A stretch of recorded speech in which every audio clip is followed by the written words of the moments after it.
નમસ્કાર મિત્રો, આજે આપણે વાત કરીશું રોમેટોઇડ આર્થરાઇટિસ અથવા તો ગઠિયોવા, જેને આપણે ગુજરાતીમાં કહેતા હોઈએ. આમ તો એક ઓટોઇમ્યુન બીમારી છે. ઓટોઇમ્યુન બીમારી એટલે શરીર પોતાની જાતનું દુશ્મન ગણવા મળે અને પોતાના શરીરને ડેમેજ કરતું હોય એને ઓટોઇમ્યુન બીમારી કહેવાય છે. ખાસ કરીને આ સ્ત્રીઓમાં વધારે થાય છે.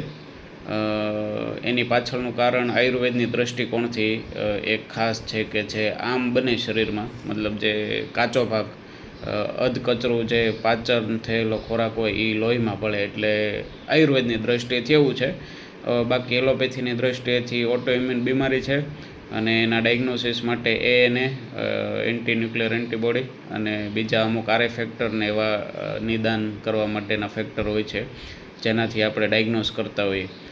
તો ખાસ આના લક્ષણો શું હોય તો કે સવારે ઉઠે ત્યારે સાંધા એકદમ જકડાઈ જાય અને હંમેશા તે શરીરના કોઈ પણ મોટા સાંધા હોય છે, ખાસ કરીને ગોઠણના સાંધા. સાથે સાથે બીજી વસ્તુ એ કે હાથમાં મોર્નિંગ સ્ટીફનેસ, મતલબ ઉઠે ત્યારે હાથના આ જે બધા નાના નાના જોઈન્ટ હોય એમ એકદમ સ્ટીફનેસ આવી જાય. અને ખાસ કરીને લેડીઝ એવી કમ્પ્લેન કરતી હોય કે સાહેબ આપણે લોટ બાંધવામાં પણ મુશ્કેલી પડે છે, એટલો બધો અસહ્ય દુખાવો થાય છે. તો આવી રીતના ખાસ લક્ષણ હોય છે. આના એક્સરેમાં કાંઈ નથી આવતું કેમ કે બોનની કોઈ ડિફોર્મિટી શરૂઆતમાં જોવા મળતી નથી. માટે આપણે બ્લડના ઇન્વેસ્ટિગેશન, જે લોહીના રિપોર્ટ થાય એનાથી ડાયગ્નોસ થતું હોય છે. આની આયુર્વેદ દૃષ્ટિકોણથી જોઈએ તો જે આપણે શું કહેવાય કે ડાયગ્નોસિસ છે એમાં આ જ રીતનું હોય છે કે સવારે સાંધા એકદમ જકડાઈ જાય, પછી સાથે સાથે કાંઈક પેટની તકલીફ પણ હોતી હોય છે, કબજિયાત જેવું અથવા તો ગેસ બંધ હોય એવું બધું. આમાં છે ને ખાસ એક ઓઇલનું માલિશ નથી કરવાનું, કેમ કે ઓઇલનું માલિશ કરશું તો દુખાવો વધશે. તો આમાં સૌથી વધારે ઉત્તમ એ રહે કે સૂકો આપણે ગરમ શેક કરવાનો છે. આઈધર તમે રેતીનો શેક કરી કો પોટલીમાં ભરી ગરમ કરી, અથવા તો ઇસ્ટિકા મતલબ ઈંટના ભૂકાનો પણ ગરમ શેક કરી શકો. તો આ બે વસ્તુનું ખાસ ધ્યાન રાખવાનું હોય છે. અને એલોપેથિકમાં આની ટ્રીટમેન્ટ જોઈએ તો પેઇન કિલર અને અમુક ઇમ્યુનોસપ્રેસન્ટ જેમ કે મિથોટ્રેક્ઝેટ ને એવી બધી મેડિસિન દેતા હોય.